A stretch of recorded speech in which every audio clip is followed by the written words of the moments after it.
All right, so I want you to use your imagination for a moment. I want you to think that you are a sovereign ruler. So you are a king or a queen. And let's just be real. If some of you were a sovereign ruler, you'd be a dictator, right? How many of you just know that, right? Would you be honest to say, yeah, I mean, you can put your hands up. It's that power would go to your head. But I want you to imagine for a moment, you're a sovereign ruler and either you or your spouse is about to give birth to your child and you want to throw a party to celebrate the moment. So here's my question. Who would you invite? Well, I think the obvious is initially you would invite your family, you would invite close friends to this, but because of your position, you would invite people that have power, that have influence, that have means or wealth, that have popularity. And so there would most likely be some heads of state that would be there. You would have probably some generals. You might have some celebrities. You would have movers and shakers that happens behind the scenes. But you would have important people there. Why? Because who shows up for an event very much shows how important it is. Not only how important the event is, but how important you are. Well, the irony of it is we're all here today, literally today we're here because the most important event in human history up until that point happened 2,000 years ago, and God invited the unexpected group to show up. And you might not even know who those people are, but here's the good news for us is we have a cheat sheet to tell us. And I'm confident all of you have seen the cheat sheet. And what am I talking about? I'm talking about a nativity scene. I mean, all of us at some point around the Christmas season have been exposed to this, whether it's in our own homes or in churches or in the community. I mean, nowadays you see them projected onto walls. There's even churches that do live nativity scenes. But what you might not recognize is all of those individuals, that's actually a historical account. And you might not know who each one of them represents. So I just want to take a moment and walk us through because this moment of Jesus' birth 2,000 years ago, this most important moment where God sent his son to the earth, God announced it to a very unique group and invited them to come and to participate in this special moment. And this moment says a lot about God. Well, the first person, obviously, the center of this moment is Jesus, the baby in the manger. And 2,000 years ago, God became man in this person. And the reason why God became man in his creation is that he wanted to save his children who had been broken and rebellious and lost. That Jesus came not to condemn, but to save. Not to be served, but to serve.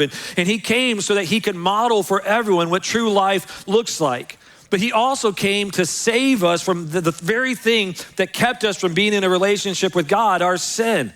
And so Jesus went to the cross and he took upon himself all of our sins so that we could be in a right relationship with God. And so 2,000 years ago, he was the center figure. But then also at this moment was his mother, Mary, who had this supernatural experience. First, an angel came to her, and all she was a peasant girl in a nothing community of Nazareth, no influence, no power, no wealth. And yet this angel came to her and said that she had a unique calling on her life, that she was gonna have this supernatural encounter where she was gonna become pregnant, even though she had never been sexually active, and she was gonna give birth to God in the flesh. And though Mary initially was overwhelmed and even confused by this moment, she joyfully accepted her calling and she lived it out. Another person at the manger scene was Joseph, Jesus' earthly father, not his biological father, but the earthly father. Again, he's another individual. Mary talked about him last Sunday, but he's an individual whose life was going in one direction, and all of a sudden this angel shows up and says, hey, your life is about to be transitioned to a place you never imagined. And Joseph joyfully accepted his calling too, and the incredible calling he had to love Jesus, to raise him, to protect him, and to provide for him. But also at this moment were the shepherds. And the shepherds were most likely, they were young boys. And what they did for a living is they spent 24/7 with sheep, with animals out in the wild. Now, I mean, again, we have romanticized it, but can you imagine Mary's reaction when a bunch of strange men showed up who were dirty and gross? Not what you would expect, right? I mean, she's giving birth to God in the flesh, and all of a sudden these gross people show up. But yet, what was God doing? He was inviting the social outcasts into this moment. But then God also invited this other group. that in your Bibles, it might call them the Magi, or it might call them the wise men. And in the nativity scene, they're typically dressed in fancy clothes and they have fancy headdresses on. And that's because they came from the east, most likely from either Babylon or Persia. And they traveled probably around 1,000 miles to be there because God sent them a sign that we'll look at today. But these men were not Jews. They were not religious by the standards that we would use.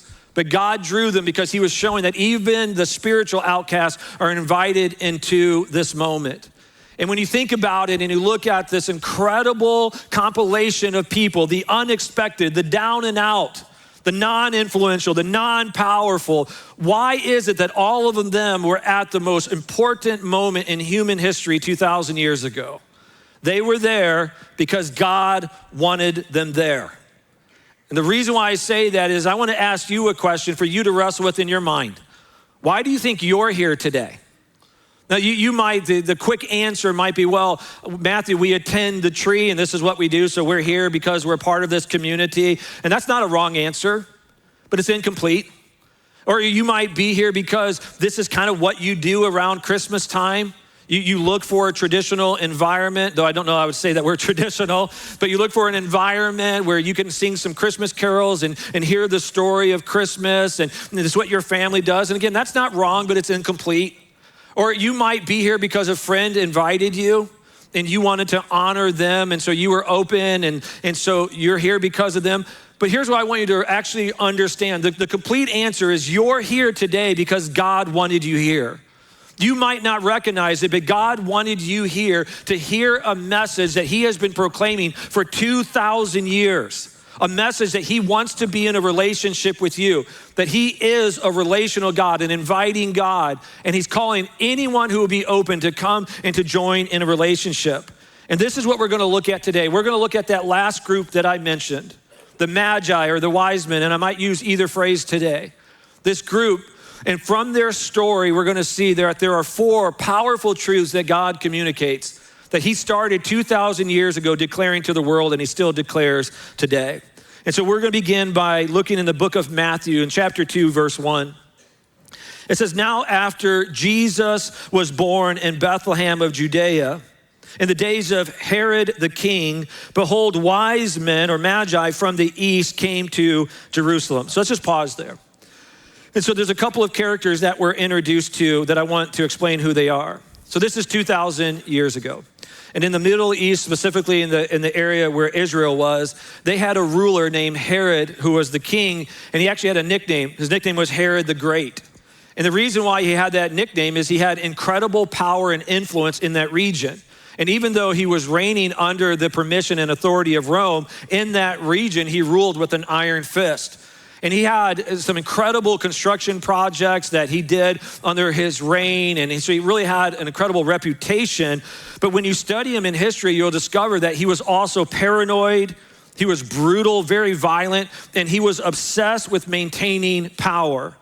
And then all of a sudden, this king has this group show up from probably Persia or Babylon. And they show up, and the message that they declare to him is that they are looking for this person because of the sign they saw in the sky. So let's go to verse 2.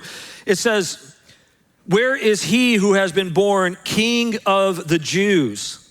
For we saw his star when it rose and have come to worship him.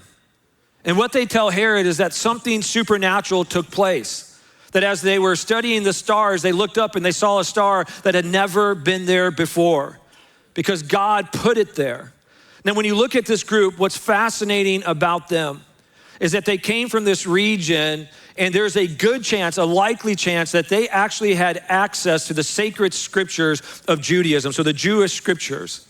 And the reason why that this is possible and even likely is it's possible because hundreds of years prior to this story, initially, Assyria had conquered a majority of Israel, but then Babylon came in and conquered Assyria, and then Babylon conquered the rest of Israel. Then Persia came in and conquered them. But during this season is when many suspect that the oral tradition that had been passed on from generation to generation was first recorded down into writing and became the sacred text. And this took place when Israel was in Babylon. And so many believe that they had access to it, and even the context of this story points to it.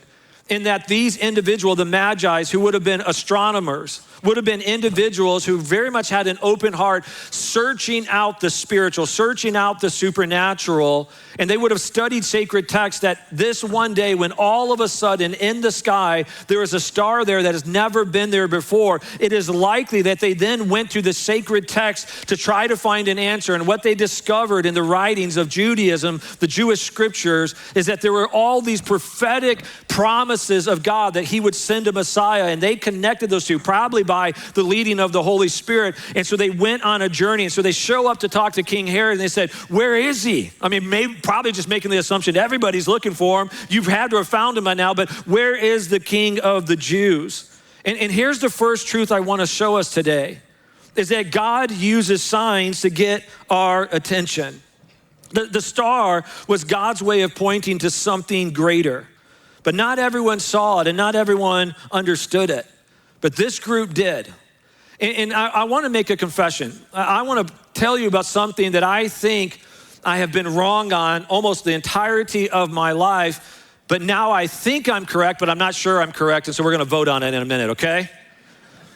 But I'm 46 years old, so for 46 and a half years, I have thought one thing, and I could be wrong. What I have thought is I've known this story my entire life. I've been raised in a Christian environment, so I know the story of the star that appears in the sky.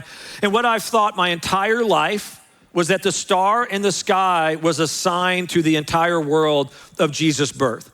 And I think a big part of that is when you see the star portrayed in movies, and especially animated movies, the way it looks is even how I kind of envision it in my head, that the star appeared over Bethlehem, but it was so bright and stood out that it became like a spotlight down to Bethlehem. Is that how you kind of picture it? That this beam was going down?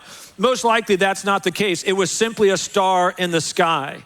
And this is where my mind has kind of shifted.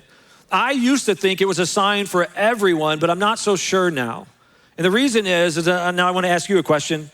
How many of you, if you went out like tonight, you went and found an open field away from the city, away from like all the lights, just a dark place, and the sky was perfectly clear, and you looked up and you saw all of the stars. Now be honest, how many of you would notice if God put one extra star up there?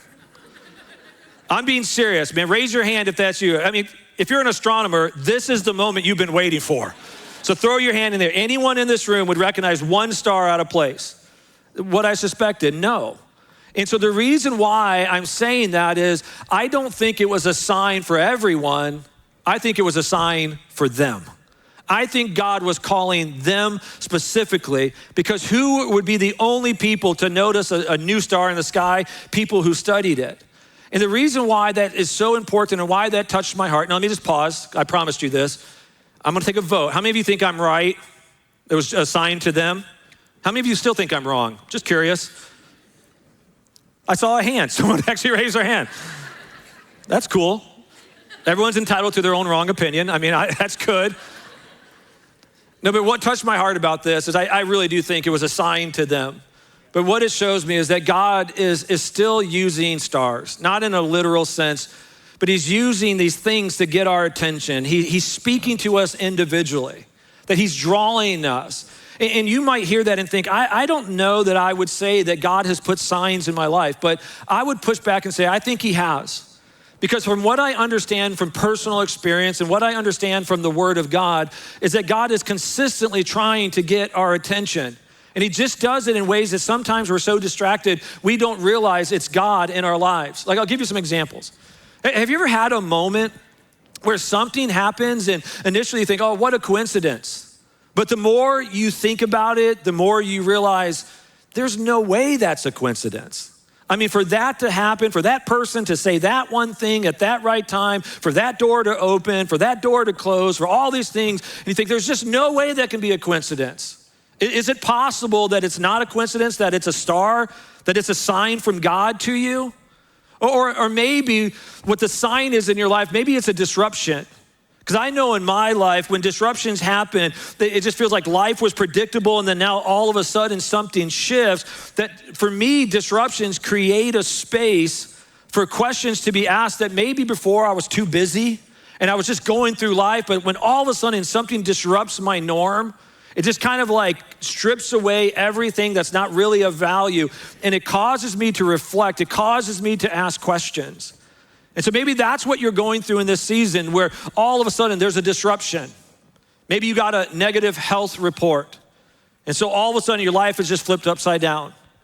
Or maybe there was a relationship and that relationship ended and you weren't expecting it to end. And so it's a disruption, or maybe you lost a job, and whatever it might be. Or maybe even on somewhat of a positive, you had a plan for your life and then something you weren't even expecting, a door open, figuratively open for you. And now you go, man, I might do that, but if I go that direction, I have to take a different job and maybe I have to move away. And whatever that disruption is it possible that God is using it? He might not be the author of the pain in your life, but is it possible that he's using it to speak to you, to get your attention?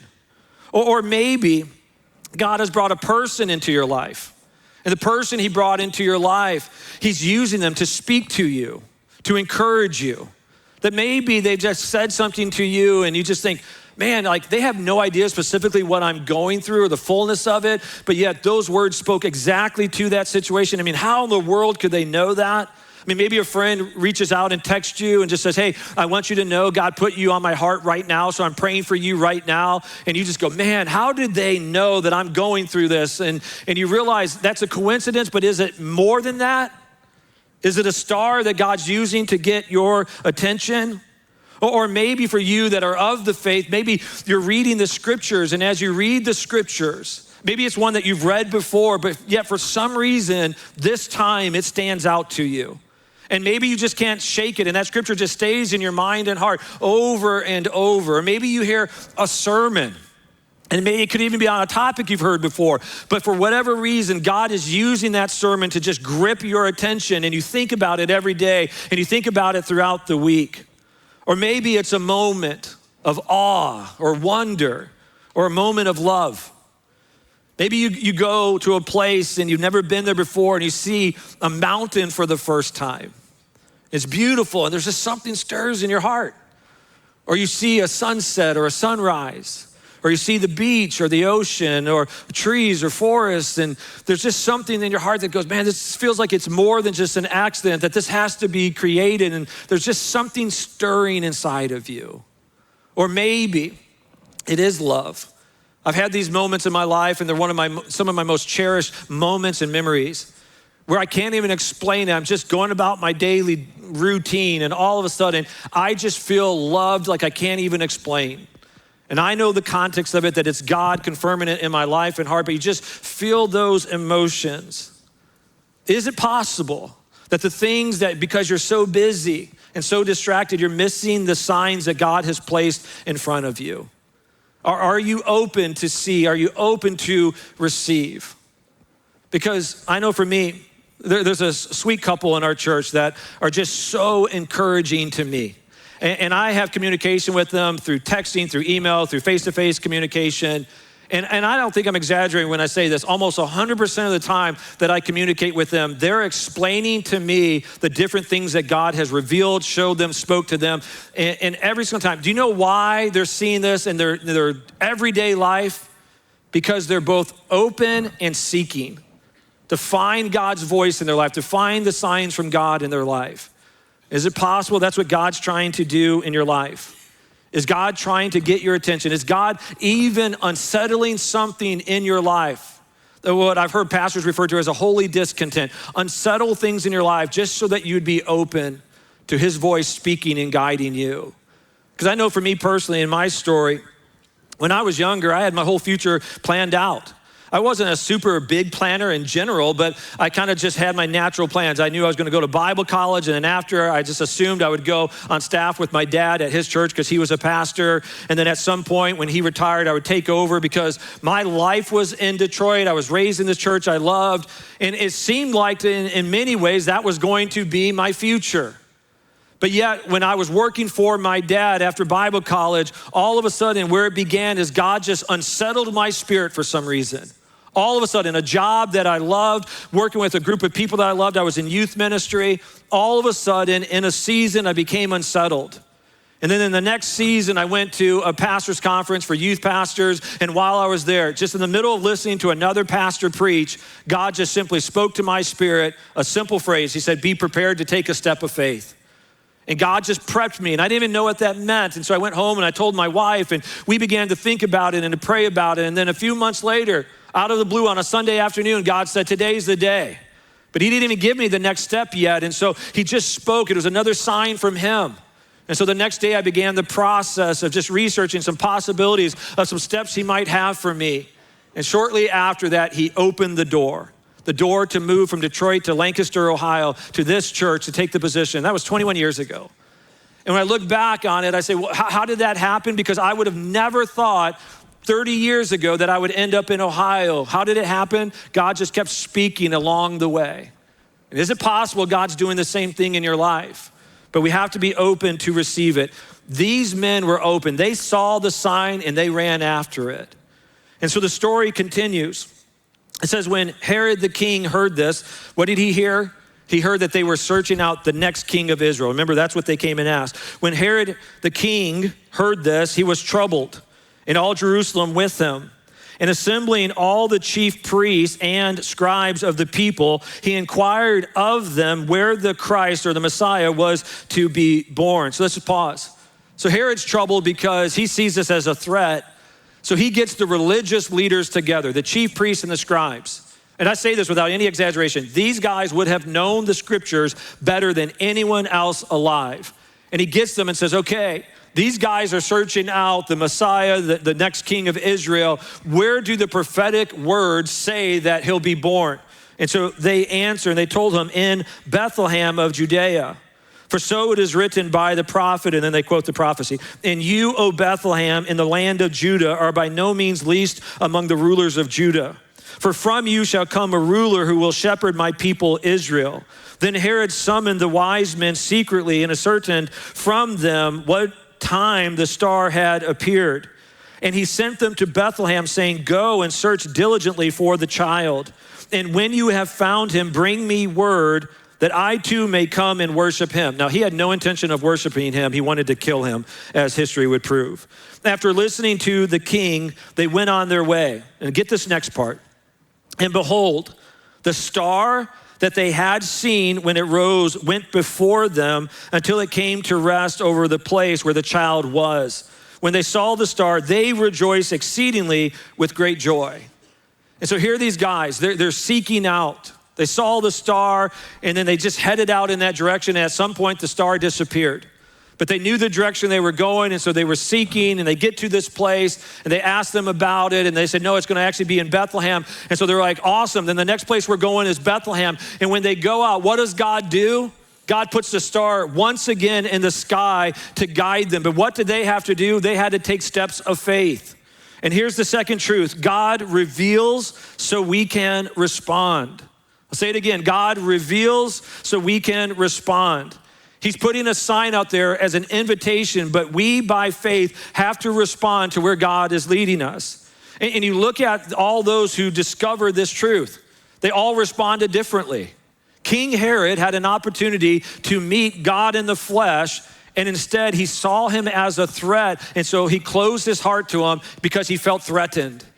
The religious leaders, I mean, honestly, this is just dumbfounding to me. This is crazy. I don't understand it. These men who knew the scriptures better than everyone, they knew the prophecies from God that a Messiah would be born. They just heard that God put a supernatural star in the sky, and yet they were still indifferent, and they did nothing, and they missed the message from God. You know what this kind of reminds me of?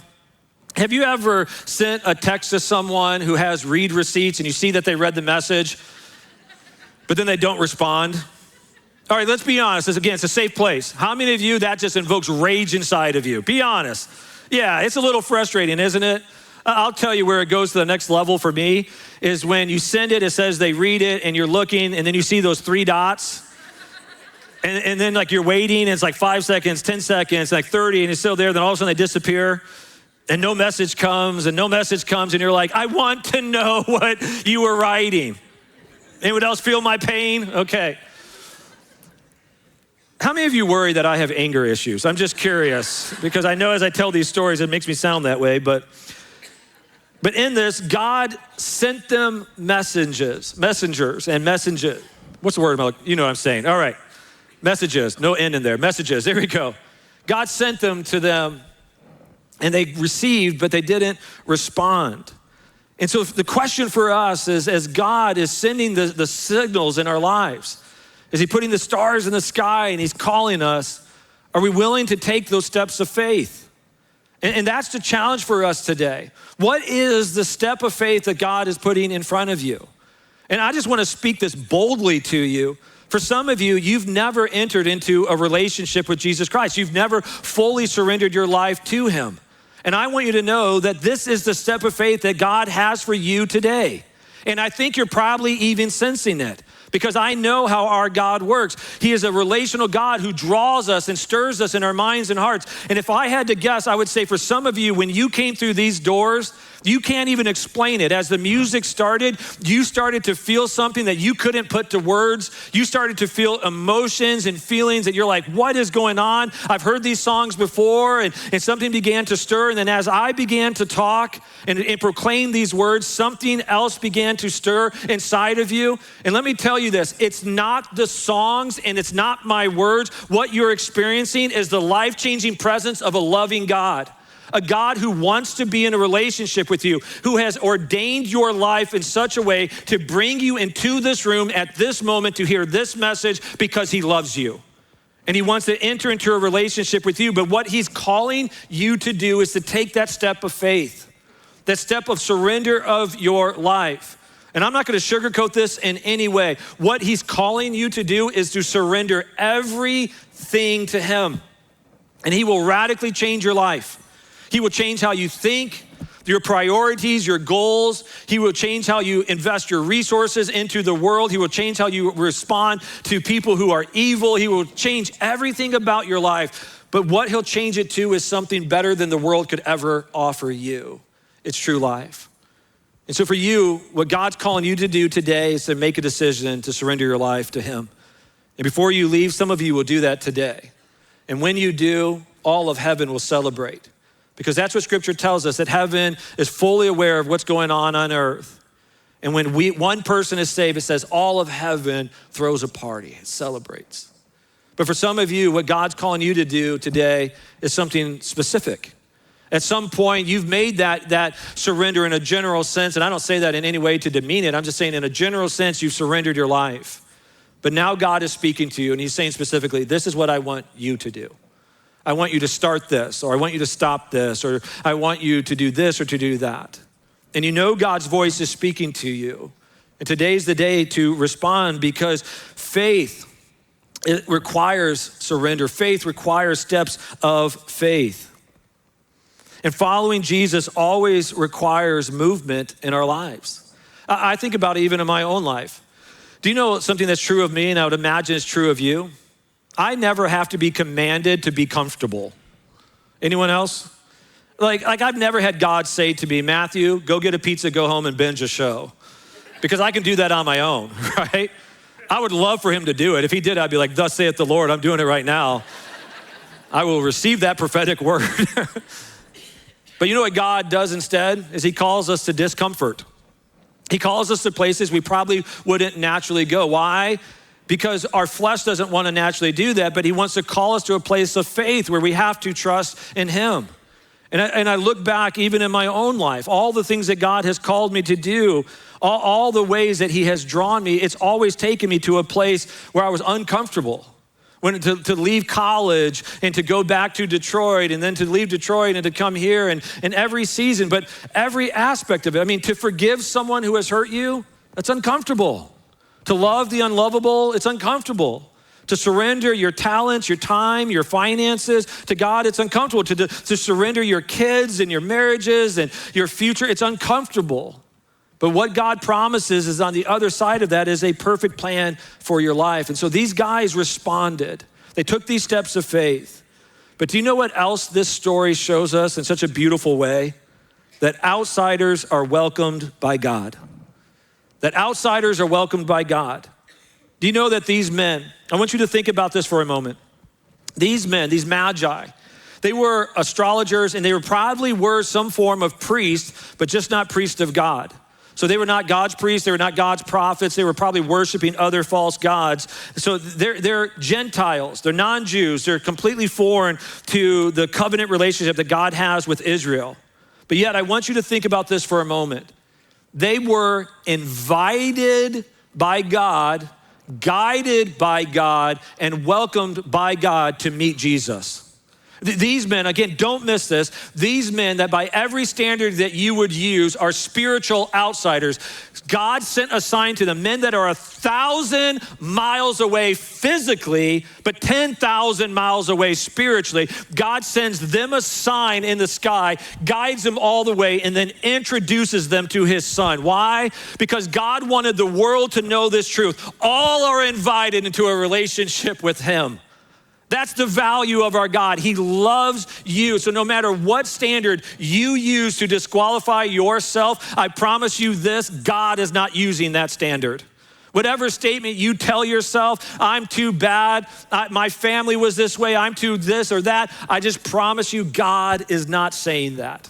Instead, what God is saying to you is the message he began speaking so boldly 2,000 years ago. I want to be in a relationship with everyone. And I know for me personally, do you know the point in my life where I finally felt comfortable with Jesus? For many of you that attend our church, you know my testimony. The first 25 years of my life, I just never felt comfortable with God because I was following him, but I just felt unworthy because I knew how much I failed and my imperfections, and I didn't understand grace. But do you know when I finally felt at peace in God's presence? It wasn't when I finally got my act together, because I still haven't done that, right? And I'm not saying that in false humility. I'll acknowledge that I'm more disciplined today than I was when I was 20 years old, but I will also say that I still struggle. There are still moments of lack of character and lapse in my integrity and sin in my life. And so I've never got to a place where I'm really comfortable that I've got it all together. The moment I finally felt at peace in the presence of God is when I finally took him at his word. That he wanted me there, that he loved me, that he saved me. And so if you're here today and you think, oh, I'm on the outside, know this, we all were until he welcomed us in. And he wants to be in a relationship with you. And so here's where the story ends in verse 11. If you don't know the context, the Magi probably weren't there at the actual birth. They probably showed up 6 months to 18 months later because of their travels. But in verse 11, and going into the house, they, the wise men, saw the child with Mary, his mother, and they fell down and worshiped him. Then opening their treasures, they offered him gifts, gold and frankincense and myrrh. And being warned in a dream not to return to Herod, they departed to their own country by another way. And so they have this moment. They've responded to the sign. They've taken these steps of faith. They believe that they're being welcomed in, and when they discover Jesus, they respond properly. They bow down, they worship him, they give him extravagant gifts, and they surrender their lives, because even from that point, they receive a dream that says, go a different way. Don't go back to Herod because he wants to kill Jesus. And so they surrender and they go a different way. But here's what they discovered. They discovered Jesus, and this is the final truth I want to give you. The true answer is found in Jesus alone. Jesus alone. They didn't stop at the star. They didn't stop at the palace with Herod. They didn't stop after talking to the scholars. They just kept pursuing until they found Jesus. And where did they find him? They didn't find him in a palace. They didn't find him on a throne. They found him in an ordinary house. Because once again, this is just the nature and character of our God, the humility that he has to welcome all in. And they bowed down and they worshiped and they gave costly gifts because they knew their search was over. And what God gave them in return was salvation. They were saved. They were radically changed. They had this incredible spiritual encounter with God in the flesh. But here's what I want you to hear, and you can't miss this. Jesus is not one of many answers. Jesus is the only answer. And I know that our culture hates this. Our culture wants to say that everyone gets to define their own truths, that everyone can define their own pathway. And so our culture will say all religions lead to heaven, all religions lead to God. There are many, many ways. But you need to understand that one, that's illogical. Two, no, actually religion teaches that. But three, Christianity, the only true God, clearly teaches that there is only one name under heaven by which men are saved, and his name is Jesus. Jesus is the only way. And as you hear that, I know it sounds exclusive because it is. There is only one way, but at the same moment that it is exclusive, it is also the most inclusive because everyone is invited into this relationship. It doesn't matter how rich you are, how poor, how powerful, how weak. It doesn't matter your past. It doesn't matter how disciplined you are. All are invited into this relationship. And so the challenge I would give to all of us is just keep pressing through until you find Jesus. Don't stop short. I mean, Herod had an opportunity, but because he didn't want to lose control, he missed out on what God was offering. The spiritual leaders who knew the prophecies had an opportunity to be radically changed, but in their indifference, in their own selfishness, they missed out and nothing happened. But these outsiders, these men from far away who were disqualified in every way, what they found was Jesus and they found salvation. And when we look back at this story where we began today, and you look at that nativity scene, you ask the question, why did God send an angel to Mary? Because he wanted to point her to Jesus. Why did God send an angel to Joseph? To point him to Jesus. Why did he send angels to the shepherds? To point them to Jesus. Why did he put a star in the sky so that the wise men would be pointed to Jesus? God sent signs to them because he wanted to be in a relationship with them. So we go, okay, so what's our sign? I realize we all might have individual ones, but is there one that can unite us all? And there is. Because there was a sign given by God 2,000 years ago that's for all people and all generations. And that sign is the sign of the cross. That 2,000 years ago, Jesus, though he was perfect in every way, never sinned, that he became our sacrifice. The scripture says that God placed upon him all the sins of humanity. It says that he who knew no sin became sin so that in him we could all have our relationship restored with God. And so Jesus took our sin so that we could be purified. He took our punishment so that we could have peace with God. He died our death so that we could live today and live for eternity. And he did all of this because of us. He took very real pain, real punishment, real death. Why? Hebrews says it this way, who for the joy set before him endured the cross. That Jesus knew that there would be real pain, real suffering, but he looked beyond the cross, and what he saw or who he saw is he saw you and he saw me. And he said, it's worth it because they're worth it. I want to be in a relationship with them. And so what you have to decide is, will you surrender your life to him? Will you receive this gift? And this isn't just simply a simple prayer you pray and then you leave and you go keep living the same way. This is a total surrender of your life. Of saying from this day forward, God, I'm gonna pursue you. But what I've said before and I'll say again, whatever you give up, what God gives you in return is greater than you could ever imagine. But you have to make that decision. So I'm gonna ask you now to close your eyes and to bow your heads. I'm gonna ask you to reflect. Is God pulling at your heart today? Is God calling you to surrender? I know he is. And I know you feel the tension. You know the invitation of Jesus, that it was an invitation to salvation. It was an invitation to come worship, but it also exposed the heart. It exposed Herod's heart, because he didn't want to give up control. It exposed the heart of the wise men because they wanted to find the answer. And so what are you feeling right now? What is your heart saying right now? Is your heart saying, I want to remain in control? Then you're gonna struggle. You're gonna have a hard time. It's exposing your heart. Or is your heart saying, I need Jesus, I want Jesus?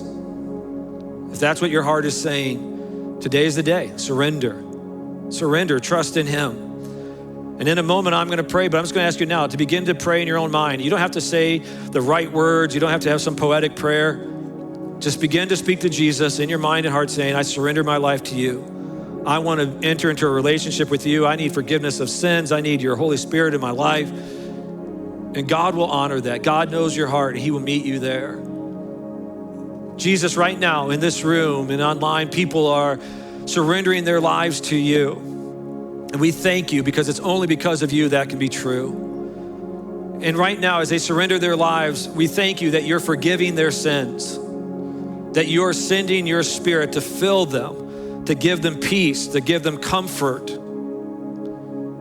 to give them supernatural empowerment, direction, and conviction. You're giving them everything that they need. And so God, I pray right now that they will just feel your presence, that they will feel as you purify them, as they will feel as your presence saturates their life. And I pray from this day forward that as their journey begins, you will surround them with men and women who can encourage them in this faith journey.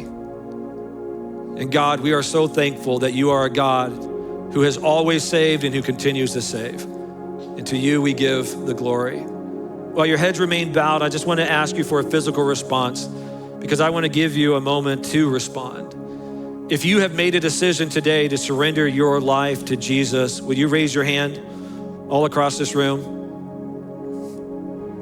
Go ahead, there's nothing to be embarrassed about. It's a safe place. Raise your hands. All right, you can put your hands down. You have made a most wonderful decision. As I said earlier, all of heaven celebrates.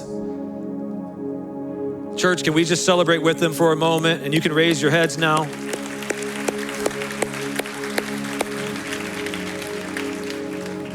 This is what today is about. This is what Jesus wanted. This is why he came to earth 2,000 years ago.